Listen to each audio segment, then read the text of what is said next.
जिले की civil surgeon Vibha Kumari के अलग अलग दस्तावेज का इस्तेमाल कर 5 डोज लेने की बातें सामने आ रही है। जिलाधिकारी डॉक्टर चंद्रशेखर सिंह ने बताया कि मामले में जिला प्रशासन ने संज्ञान लिया है और मामले की जांच कराई जाएगी। जो भी दोषी होंगे उन पर सख्त कार्रवाई भी होगी।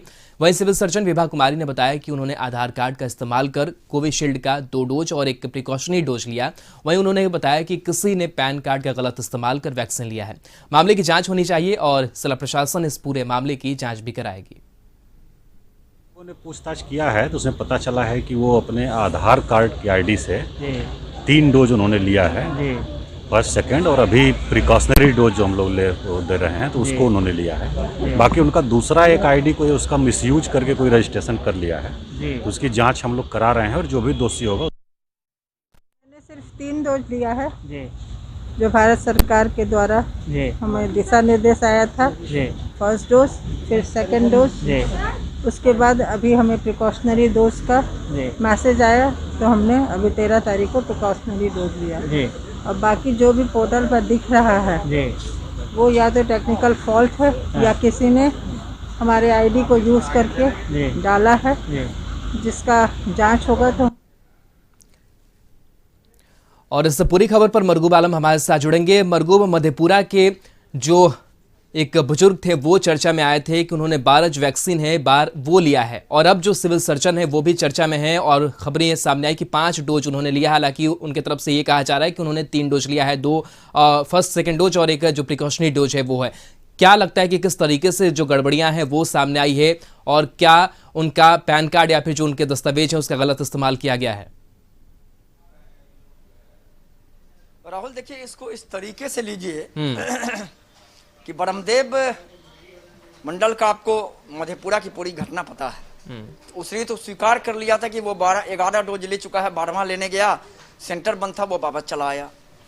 अब आप समझिए कि वो एक सामान्य व्यक्ति है, लेकिन पटना के सिविल सर्जन के दस्तावेज का अगर आईडी का उपयोग करके अगर नियम कानून तोड़ करके लिए गए हैं, किसी दूसरे व्यक्ति ने उनके आईडी पर ले लिया, तो आखिर इस पूरे कोविन ऐप का जो पोर्टल है इस क्या आखिर किस तरीके से ये काम कर रहा है। जैसे ही ये पूरा मामला आया संज्ञान में, डीएम ने तत्काल ही कल जांच का आदेश कर दिया था। एडीएम लॉ एंड ऑर्डर को जांच का आदेश दिया गया था। एडीएम लॉ एंड ऑर्डर आज वहां गए भी थे। उन्होंने जाने के बाद सिविल सर्जन के ऑफिस में जांच पड़ताल भी शुरू कर दी है। 3 दिनों के अंदर डीएम को रिपोर्ट देना है। सिविल सर्जन का कहना है कि उन्होंने 3 डोज लिए हैं, फर्स्ट, सेकेंड और अभी जो प्रिकॉशन डोज है वो लिया है। तो आखिर सिविल सर्जन के आईडी का उपयोग किसने किया? आखिर विभा कुमारी ने अगर 3 डोज ले लिए तो चौथा और 5वां डोज विभा कुमारी के नाम पर आईडी किसने ले लिया?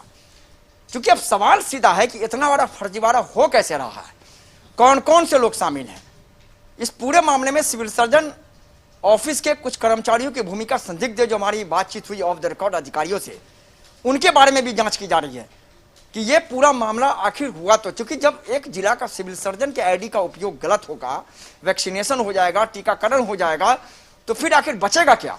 ये अपने आप में तो बड़ा गंभीर मामला है। फिलहाल जांच शुरू कर दी गई है। जांच के बाद डीएम का कहना है कि जो भी लोग दोषी होंगे, देखिए, जो भी लोग दोषी का मतलब यही है कि अगर सिविल सर्जन ने खुद इस पूरे मामले में नियम कानून का उल्लंघन किया होगा, उनके खिलाफ भी कार्रवाई होगी, या किसी ने भी आईडी का गलत उपयोग करके सिविल सर्जन के अगर टीकाकरण कराया होगा किसी व्यक्ति का, या कह सकते हैं बिना टीकाकरण के ही पोर्टल पर चढ़ा दिया होगा, तो उसके खिलाफ भी कार्रवाई होगी। लेकिन यह मामला गंभीर है, यह मामला समान नहीं है, क्योंकि पटना के सिविल सर्जन के नाम पर, पटना के सिविल सर्जन के आईडी पर अगर फर्जीवाड़ा हो गया तब तो मामला बहुत आसान है कि कभी किसी भी के नाम पर कोविन ऐप पर जाकर के लोग फर्जीवाड़ा कर सकते हैं। लेकिन अब सवाल यह है कि जांच के घेरे में सिविल सर्जन भी है, उनसे भी पूछताछ करेंगे एडीएम लॉ एंड ऑर्डर, और जांच के बाद एक रिपोर्ट डीएम को जाएगी। उस रिपोर्ट के आधार पर कार्रवाई होगी। जो भी लोग दोषी होंगे उनके खिलाफ कठोर कार्रवाई होगी। यहाँ तक कि जो हमारे पास जानकारी है, अगर जो लोग दोषी पाएंगे उनके खिलाफ स्थानीय थाने में एफआईआर भी दर्ज होगा। चलिए, बहुत बहुत शुक्रिया मरगूब तमाम जानकारी के लिए। तो कहीं ना कहीं गड़बड़ी सामने आई है, हालांकि जांच करने की बात कही जा रही है, दोषियों पर कार्रवाई की जो बात है वो कही जा रही है। देखना होगा कि लापरवाही किस स्तर से हुई है।